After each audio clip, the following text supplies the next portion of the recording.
नमस्कार, बहुत बहुत स्वागत आपका नादी टीवी पर। मैं हूं आपके साथ पारो। उत्तर प्रदेश का स्पेशल डिबेट शो स्पॉटलाइट देख रहे हैं आप, और आज बात करेंगे गठबंधन में कितनी गांठ। इंडिया गठबंधन बिखरता नजर आ रहा है। क्यों कह रहे हैं? क्योंकि दिल्ली में लोकसभा चुनाव साथ साथ लड़ने वाली आम आदमी पार्टी और कांग्रेस जैसे इंडिया गठबंधन के घटक एक दूसरे के खिलाफ चुनावी मैदान में हैं। उधर समाजवादी पार्टी ने दिल्ली में आम आदमी पार्टी का समर्थन करके एक तरह से अलगाव की इस आग में घी डालने का काम किया है। हालांकि इसके बाद भी कांग्रेस मजबूर होकर उत्तर प्रदेश में मिल्कीपुर उपचुनाव में समाजवादी पार्टी का समर्थन कर रही है। लेकिन लगता है समाजवादी पार्टी के लिए समर्थन का कोई मूल्य ही नहीं है। कांग्रेस पार्टी उत्तर प्रदेश में सारे उपचुनाव से दूर रही। इसके बाद भी दिल्ली में समाजवादी पार्टी ने कांग्रेस से ज्यादा आम आदमी पार्टी को तवज्जो दी। आखिर समाजवादी पार्टी की इस बेरुखी और तल्ख मिजाजी का मतलब क्या है? आपको बता दें, समाजवादी पार्टी कांग्रेस पर सहयोगी दलों को महत्व नहीं देने का आरोप लगाती रही है। चाहे संभल हो या फिर संसद में अडानी जैसे मुद्दों पर चर्चा, समाजवादी पार्टी ने कांग्रेस से अलग रास्ता अख्तियार किया है। अब दिल्ली विधानसभा चुनाव से लेकर उत्तर प्रदेश की मिल्कीपुर उपचुनाव तक भी इंडिया गठबंधन का ये बिखराव और विभाजन साफ दिख रहा है, जिसको देखकर और कांग्रेस के साथ गठबंधन से जुड़ने वाले अन्य सहयोगी दलों के रवैये से भी ये लग रहा है कि कांग्रेस यूपी से लेकर दिल्ली तक अलग थलग पड़ चुकी है। ये अलगाव कितना आगे जाता है ये तो भविष्य बतलाएगा, लेकिन 2027 के यूपी विधानसभा चुनाव से पहले जिस एकजुटता की जरूरत उत्तर प्रदेश में है वो इंडिया ब्लॉक में दिखाई नहीं पड़ रही है, और इसका फायदा भाजपा को मिलना अवश्य संभावी है।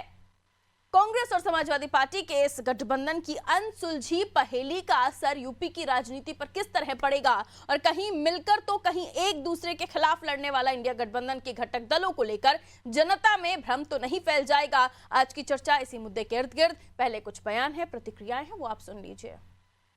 पार्टी इंडिया गठबंधन का हिस्सा है। मिल्कीपुर में इंडिया गठबंधन चुनाव लड़ेगा। हमने ऑलरेडी प्रत्याशी अजीत प्रसाद को घोषित कर रखा है। हम बुनियादी मुद्दों पर काम कर रहे हैं। चुनाव मजबूती से लड़ेंगे। सरकार से सिर्फ आशा और उम्मीद ये करते हैं कि वो प्रशासनिक मशीनरी का दुरुपयोग न करे, चुनाव फ्री और फेयर होने दें। फ्री और फेयर चुनाव होंगे, समाजवादी पार्टी जीतेगी। मशीनरी का दुरुपयोग अगर करेगी तो भाजपा जीत सकती है, लेकिन जनता पीडीए इस वक्त एकजुट है और उसे भाजपा को जवाब देना चाहती है। जो उन्होंने पीडीए के साथ अन्याय किया है, पीडीए उसका बदला लेगा। देखिए, ये इंडी गठबंधन बना था, ये अवसरवादियों का, सत्ता के भूख के परिवारों का गठबंधन था। 24 में फेल हो गया तो इसका तो बिखरना तय था, बनने से पहले ही बिखरना तय था। ये अवसरवादियों का गठबंधन है, इसका हश्र यही होना था, यही हो रहा है और आगे भी यही रहेगा। आगे इससे बुरे हाल होने हैं और ये तिनके बिखर जाएगा प्रधानमंत्री का पुल। उधर तेजस्वी यादव कह चुके हैं कि लोकसभा तक के लिए गठबंधन था, और उसके अलावा दिल्ली के हालात देखिए तो समाजवादी पार्टी का कांग्रेस को समर्थन ना देते हुए आम आदमी पार्टी को समर्थन देना और उसके बाद सबका अलग थलग हो जाना, ये तो बता ही रहे हैं कि ये दल सिर्फ लोकसभा चुनाव के लिए थे। आगे इनकी क्या रणनीति है ये तो आने वाले समय में पता चलेगा। फिलहाल वर्तमान स्थिति यह है कि सब अलग थलग दिखाई दे रहे हैं, जो खबरें निकलकर सामने आ रही हैं। लेकिन तब भी दावा किया जा रहा है कि हम साथ हैं तो एक दूसरे से लड़ाई किस बात की है? खिलाफत चुनाव में एक दूसरे के, लेकिन बाद में पैनल पर बैठकर ये बातें कही जाती हैं कि हम साथ हैं। तो क्या सपा का समर्थन कांग्रेस को नहीं मिलना चाहिए था? क्योंकि उपचुनाव में पूरी तरीके से कांग्रेस ने किसी भी तरह से कोई कैंडिडेट नहीं उतारा था। जो ये 9 सीटों पर उपचुनाव हुए, अब ये 10वीं सीट मिल्कीपुर पर उपचुनाव होना है, तब भी कांग्रेस समर्थन दे रही है। लेकिन समाजवादी पार्टी उधर आम आदमी पार्टी को समर्थन दे रही है। कांग्रेस से उन्होंने हाथ दूर कर लिया है, अपनी साइकिल को थोड़ा सा साइड में रख दिया है। आइए मिलियन मेहमानों से जो हमारे साथ चर्चा में जुड़ रहे हैं और समझने की कोशिश की क्यों पहले ही चुनाव से सरकारी मशीनरी पर ठीकरा फोड़ा जा रहा है, ये भी हम आज जान लेंगे। हरिंदर विक्रम सिंह जी भारतीय जनता पार्टी से जुड़ रहे हैं, बहुत स्वागत सर।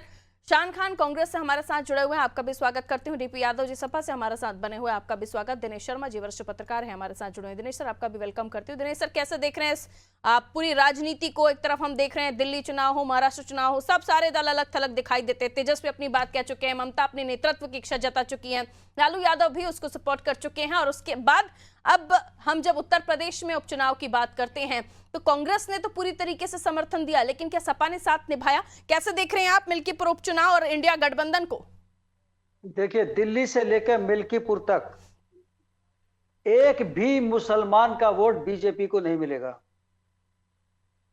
जी। और इसी रणनीति के साथ दोनों जगह पर बीजेपी काम कर रही है। मुसलमान बीजेपी के साथ बिल्कुल भी वोट नहीं करेगा। गर्म तवे पे बैठकर भी बोले कि मैं बीजेपी को वोट दूंगा, बीजेपी का वोट उसको नहीं मिलेगा।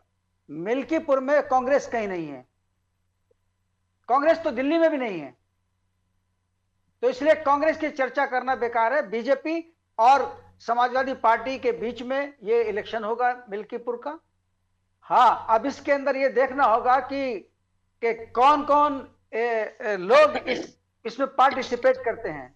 प्रतिष्ठा ये अखिलेश यादव की है, तो दूसरी तरफ प्रतिष्ठा योगी आदित्यनाथ जी की है, क्योंकि अयोध्या का लोकसभा चुनाव वहां के विधायक रहे अवधेश प्रसाद जी, उन्होंने जीता है समाजवादी पार्टी के, तो इसलिए इसको बहुत प्रतिष्ठाजनक रूप में देखा जाएगा। गठबंधन का पूरा सहयोग दिख रहा है क्या आपको इंडिया अलायंस में? जी, इंडिया अलायंस में पूरा सहयोग मिल्कीपुर चुनाव में दिख रहा है क्या गठबंधन का आपको, और इसका क्या फर्क पड़ेगा? नहीं है मिल्कीपुर का।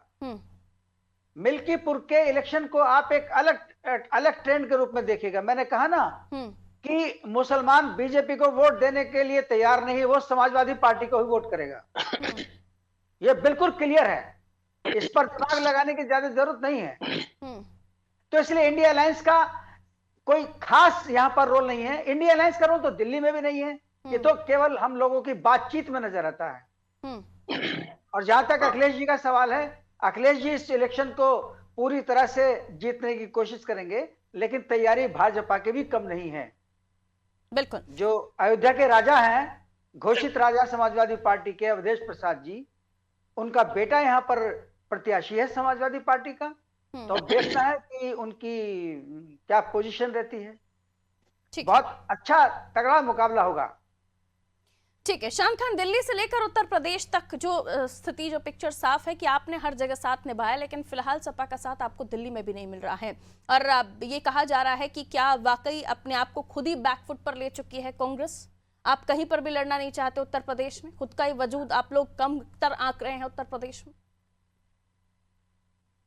देखिए राहुल जी, इस पर मैं दो बातें कहना चाहूंगा मुख्यतः जी। पहली बात तो ये कि समाजवादी पार्टी का दिल्ली में कोई विशेष जनाधार नहीं है, और दूसरी बात ये कि दिल्ली की जनता भाजपा से विमुख है और आम आदमी पार्टी से नाराज है, क्योंकि जिस प्रकार से कांग्रेस की शीला दीक्षित जी ने दिल्ली के विकास के लिए योगदान दिया और जो उन्होंने काम किए थे, उसके बाद जो आम आदमी पार्टी की सरकार आई वो जनता की अपेक्षाओं पे खरी नहीं उतरी।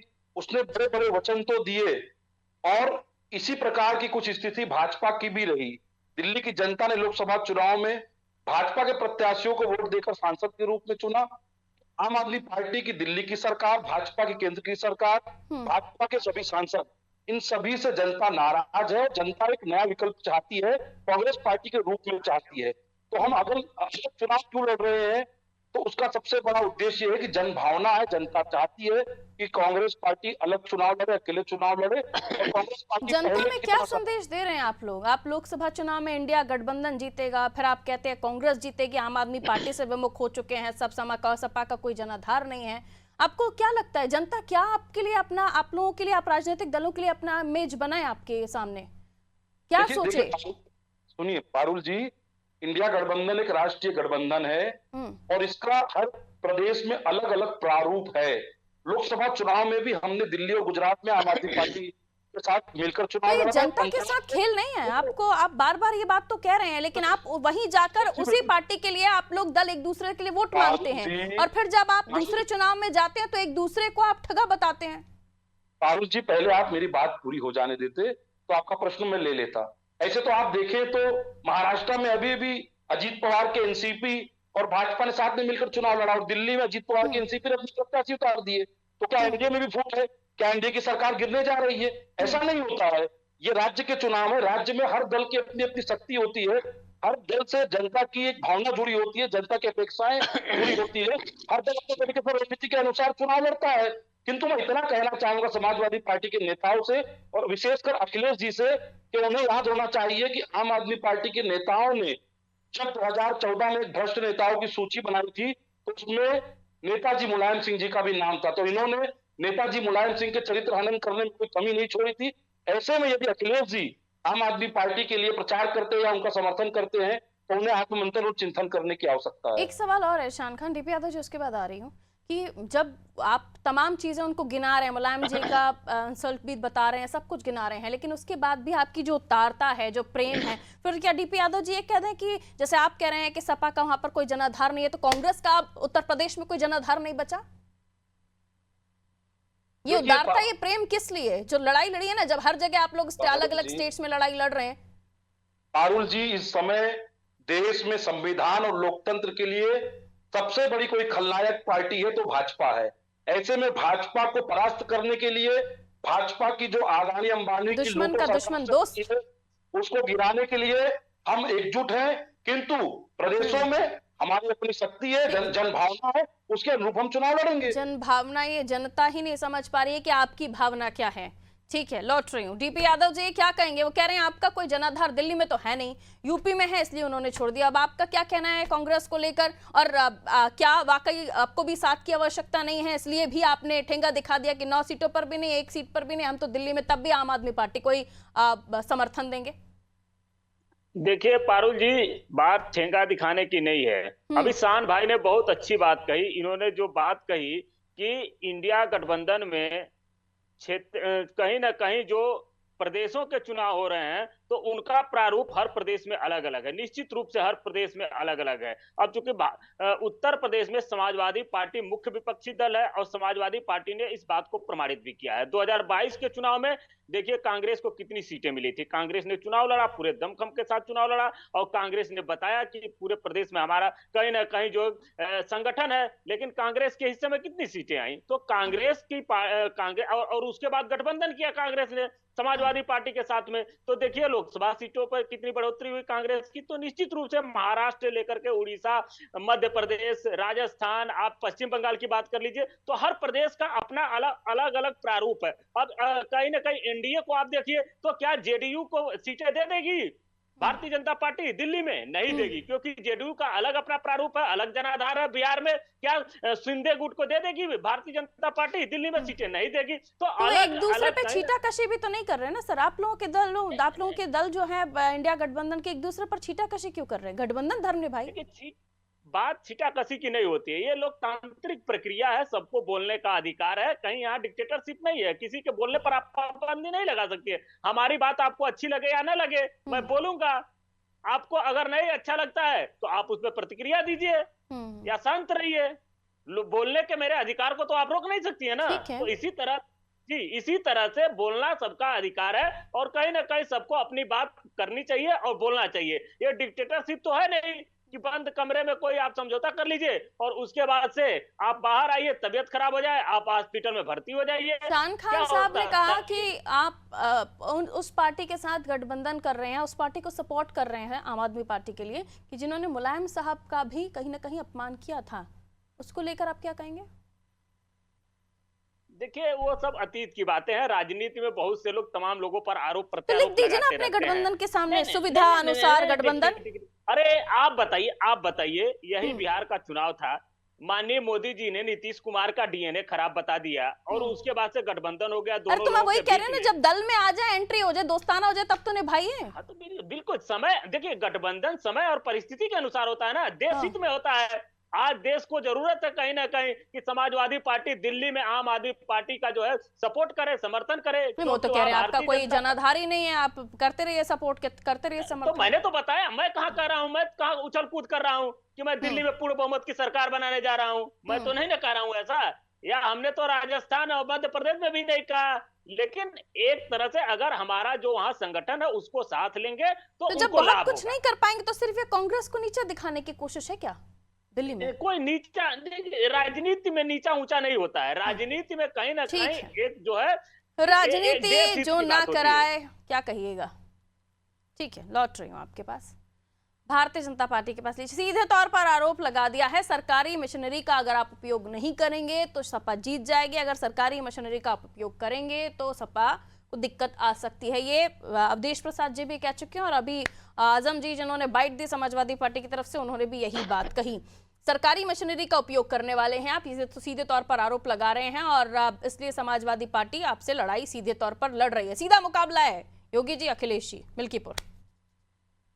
ये पारुल जी, यदि हमें सरकारी मशीनरी का दुरुपयोग करना ही होता तो लोकसभा में इन लोगों के जो खाते खुले हैं वो खाते नहीं खुलते। और जब जे हारेंगे तो निश्चित रूप से सरकारी मशीनरी और ईवीएम पर ही हमेशा इल्जाम लगाया जाना है और वो लगाते रहेंगे। लेकिन जनता सब जानती है, समझती है, और हम लोग जनता के साथ विकास की विचारधारा को लेकर आगे बढ़ रहे हैं। वो आप देख रहे हैं पूरे विश्व में उत्तर प्रदेश का नाम और देश का नाम हो रहा है।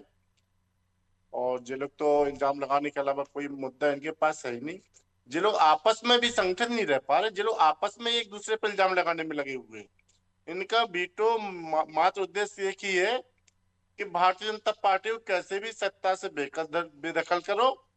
और तो हम लोग एनडीए में भी तो आते जाते रहते हैं आपके घटक दल, फिर उसका क्या कहेंगे? नहीं, पारुल जी आपने देखा होगा, देखिए गठबंधन कब होता है, किसी समान लक्ष्य के लिए, लगभग समान विचारधारा के लोग किसी निश्चित लक्ष्य के लिए एक साथ बैठकर अपने मुद्दों को थोड़ा थोड़ा सॉर्ट करते हैं और सभी के मान सम्मान रखते हुए गठबंधन करते हैं। हमारे यहाँ माननीय अटल जी के नेतृत्व में 26 दलों ने एक साथ गठबंधन में रहकर और 5 साल सरकारें चलाई हैं। लेकिन गठबंधन धर्म का एक वो भी रहता है, गठबंधन धर्म का पालन करने के लिए आपको कई मुद्दों पर पीछे भी होना पड़ेगा, छोटे भाइयों का सम्मान तो भी करना पड़ेगा। वॉशिंग मशीन है आपके यहाँ, कल तक आप जिन्हें कोसते हैं वो आपके यहाँ आके वॉशिंग मशीन में धुल जाते हैं, वो फिर विचारधारा से पूरा नहा लेते हैं। देखिए वॉशिंग मशीन वाली बात यहाँ इसलिए नहीं होगी क्योंकि जब हमें भी, जैसे इन्होंने सबने मिलकर एक लक्ष्य बना लिया, तो हमें भी जनता को साफ सुथरी अच्छी सरकार देनी है। उसको पूर्ण रखने के लिए जरूरी है कि हम भी कुछ लोगों को अपने साथ में लें, और हमारे साथ जो गठबंधन जनता में के है, सामने क्लियरिटी सभी दलों को रखनी चाहिए। ठीक है, दिनेश जी के पास जा रही हूँ कि भाई साफ स्वच्छ सरकार देने के लिए ये पार्टी है और बाकी दल जो है वो सहयोगी। क्लियर ही नहीं कर रहे ना आप लोग, राजनीतिक दल सब सुविधा अनुसार सब कुछ चल रहा है, जनता को बस समझाते हैं आप लोग, लेकिन करते उसके विपरीत हैं। सभी दलों को जोड़ लेंगे, कल तक आप लोग उसी दल पर आरोप लगाएंगे और फिर उसके बाद अपने साथ कर लेंगे और फिर बोलेंगे विचारधारा की लड़ाई है। दिनेश सर, पॉलिटिक्स में जो सब कुछ देख लीजिए आप, कल तक आप कोसी है, उसके बाद आप, ये सभी दलों में चल रहा है, लेकिन सवाल ये है कि जनता अगर वाकई समझदार है तो फिर उसे समझना चाहिए कि राजनीतिक दल कब क्या कैसे कर रहे हैं। दिनेश जी, और जब हम मिल्कीपुर उपचुनाव की बात करें तो जाहिर सी बात है सीधी लड़ाई अखिलेश जी और सीधे तौर पर योगी आदित्यनाथ के बीच दिखाई दे रही है, लेकिन बार बार ये आरोप हर चुनाव में लगाना, मशीनरी, सरकारी मशीनरी और ईवीएम, ये कहां तक सही है? इस बार भी यही आरोप लगा के पहले से हार की हताशा हो रही है। आरोप क्यों लगा रहे हैं आप? आपको पता है कि आपने ही इस चुनाव में सबसे ज्यादा सीटें उत्तर प्रदेश में जीती हैं इतिहास में। दिनेश जी, जो भी राजनीतिक दल सत्ता में होता है वो कहीं ना कहीं सरकारी मशीनरी का दुरुपयोग करता है, और इसके आरोप कोई आज के आरोप नहीं है, ये तो बहुत पुराना खेल है। हेमवती नंदन बहुगुणा उत्तर प्रदेश में थे और चंद्रभानु गुप्त जो थे, जब इलेक्शन चल रहा था तो पूरा ट्रक का ट्रक चंद्रभानु गुप्ता का जो था, जो उनके समर्थन का बैलेट बॉक्स थे, वो एक ट्रक में आगे निकल गए थे, और जिसमें जो है दूसरा उनके हारने वाले जो वो थे वो क्या नाम बैलेट उसमें चले गए थे।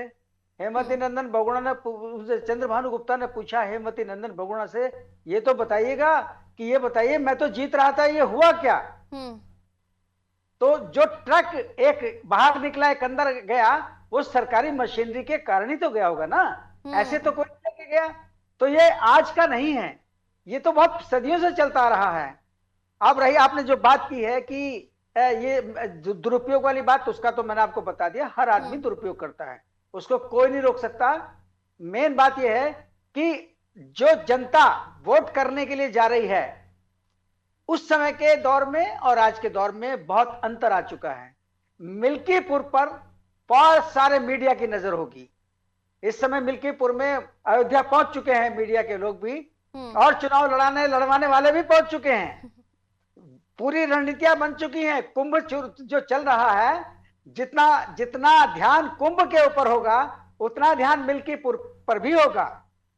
अखिलेश जी जिन रणनीतियों के साथ चुनाव मैदान में हैं, या वो जो 36 सीटें जीतने के बाद सोच रहे हैं, तो पारुल एक बात तो बहुत ही क्लियर है जी, ये 36 सीटें खटाखट में आई थी। ये 36 सीटें इसलिए नहीं आई थी कि बहुत बड़ा जनाधार था कांग्रेस का और इनका। 8,500 रुपए में लोग बिके।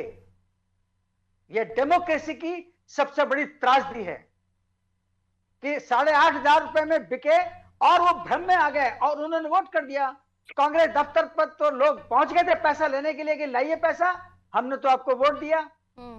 तो कहने का मतलब ये है कि अब वो दौर खत्म हो गया। अब खटाखट की बातें हैं, इसकी पुष्टि तो खैर मैं नहीं कर सकती, ना मेरा चैनल कर सकता है, लेकिन हाँ इस तरह की चीजें निकलती हैं। खत्म करता हूं जी, अगर ऐसा होता कम शब्द तो हरियाणा में कांग्रेस की धज्जियां नहीं उड़ती।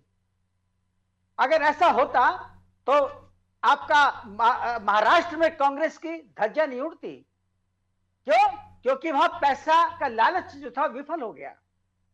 अब एक नई चीज जो शुरू हुई है दिल्ली के अंदर, अभी सुप्रीम कोर्ट ने भी संज्ञान लिया उसका, और भी 2 लोग संज्ञान इसका ले रहे हैं कि मतदाताओं को लालच देकर उनका वोट लेना, योजनाएं, फ्रीबीज। ठीक है सर, समय आप थोड़ा कम है, मैं बाकी मेहमानों को आप ही की बातों को लेकर प्रतिक्रिया लेती हूँ। शान खान, कहिए। सारे आरोप आप ही पर लगाए हैं उन्होंने, और उन्होंने बताया भी अपने एक्सपीरियंस के साथ कि सरकारी मशीनरी का उपयोग आज का थोड़ी ना है, जो सत्ता में होते हैं वो करते हैं। देखिए पारुल जी, राजनीति में आलोचना सहने की शक्ति होनी चाहिए, ये स्वस्थ लोकतंत्र की पहचान है।